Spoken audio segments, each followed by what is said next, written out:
Singapore general হাসপাতাল এবং এবারকার দুই কর্তৃপক্ষ যখন সন্তুষ্ট হয়েছেন উনি 4 ঘন্টা ফ্লাইট করার জন্য উপযোগী, তৎক্ষণাৎ আমরা ওনাকে আসলে শিফট করিয়েছি। এখন আপনারা সবাই দোয়া করবেন। আমরা বলতে চাই যে ওনার আঘাত সম্পর্কে আপনারা ইতিমধ্যে অনেকবার শুনেছেন। ওনার গুলিবিদ্ধ যে মস্তিষ্ক সেটা ছাড়া বাকি অর্গানগুলো আল্লাহর রহমতে বলা যেতে পারে কিডনি, হার্ট এবং রেসপিরেশন, এই 3টি ক্ষেত্রে এখন পর্যন্ত এটাকে নিয়ন্ত্রণযোগ্য এবং বিভিন্ন ওষুধ এবং অক্সিজেনের মাধ্যমে সেগুলোকে মোটামুটিভাবে এখন পর্যন্ত নিয়ন্ত্রণ করা যাচ্ছে, যে কারণে উনি এই ফ্লাইটটা কমপ্লিট করতে পারবেন।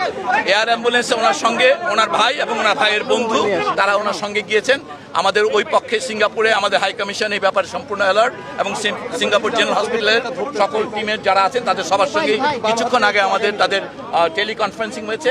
তারা নিশ্চিত করেছেন, এয়ার অ্যাম্বুলেন্স টিমের সঙ্গে টেলিকনফারেন্স করা হয়েছে, তারা নিশ্চিত করেছেন এবং এখন আমরা আশাবাদী যে তাকে অন্তত পক্ষে আমরা সিঙ্গাপুর জেনারেল হাসপাতালে, আপনারা জানেন এই অঞ্চলের মধ্যে নিউরোসার্জারিতে সবচেয়ে ভালো সেন্টার, এখন আমরা শুধুমাত্র হাদির জন্য দোয়া চাইব। আমরা আশা করবো যে সবাই আপনারা দোয়া করবেন। আল্লাহ যদি সাহায্য করেন অবশ্যই হাদি একটা মাত্রার সুস্থতা নিয়ে ফিরে আসতে পারবে। দোয়া করবেন।